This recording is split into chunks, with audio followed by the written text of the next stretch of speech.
এই মালিক শ্রমিক সম্পর্কের মাঝখানে যারা দেয়াল তৈরি করে, মালিকরা আরো বড় মালিক হবে, শ্রমিকরা শেষ হয়ে যাবে, এই রকম রাষ্ট্র আমরা আর ভবিষ্যতে হইতে দেব না। আমরা সেই রাষ্ট্র হইতে দেব যেই রাষ্ট্রের হযরত ওমরে ফারুক রাদিয়াল্লাহু তাআলা আনহুকে কোশ্চেন করা গিয়েছিল, আপনার একটা পাঞ্জাবির জায়গায় আপনি এত ভালো পাঞ্জাবি কোথায় পাইলেন?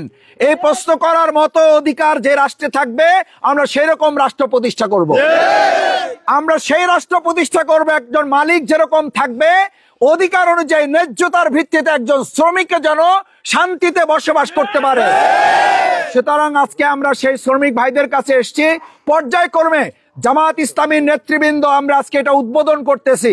আমাদের নেতৃবৃন্দ ইউনিয়ন ভিত্তিক, ওয়ার্ড ভিত্তিক, এলাকা ভিত্তিক, আমাদের শ্রমিক, জেলে, তাঁতি, মজুর এবং ভিন্ন ধর্মাবলম্বী হিন্দু জনগোষ্ঠী, আমাদের বোন যারা আছে, মা যারা আছে, চাচি যারা আছে, খালা যারা আছেন, যারা এটা ন্যায্য প্রাপ্য, আমরা সবার কাছে পৌঁছতে পারবো কিনা জানি না।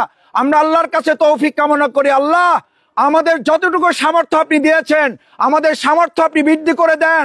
আর কোনো কারণে আমাদের নজর থেকে কোনো ভাই বোন যদি আমাদের এই শীত বস্ত্র উপহার থেকে সে যদি বঞ্চিত হয়, আল্লাহ আরশে আজিমের আপনার দয়ার ভান্ডার থেকে আমাদের ওই ভাই বোনদের কাছ থেকে, ভাই বোনদের কাছে আপনার গায়েবী মদত দিয়ে তাদের কাছে উপহার পৌঁছে দিন, তাদের কষ্ট আপনি দূর করে দিয়েন আল্লাহ।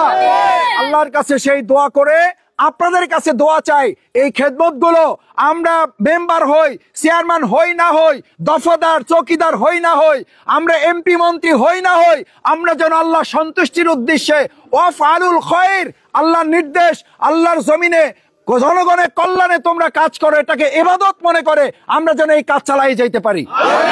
সেই প্রত্যাশা ব্যক্ত করে আমরা আমাদের শ্রমিক ভাইদের কাছে আসছি, তাদের কাছে আমরা আমাদের এই সামান্য উপহারগুলো আমরা পৌঁছানো শুরু করব। পর্যায়ক্রমে আমরা আরো তাদের হাতে ইনশাআল্লাহ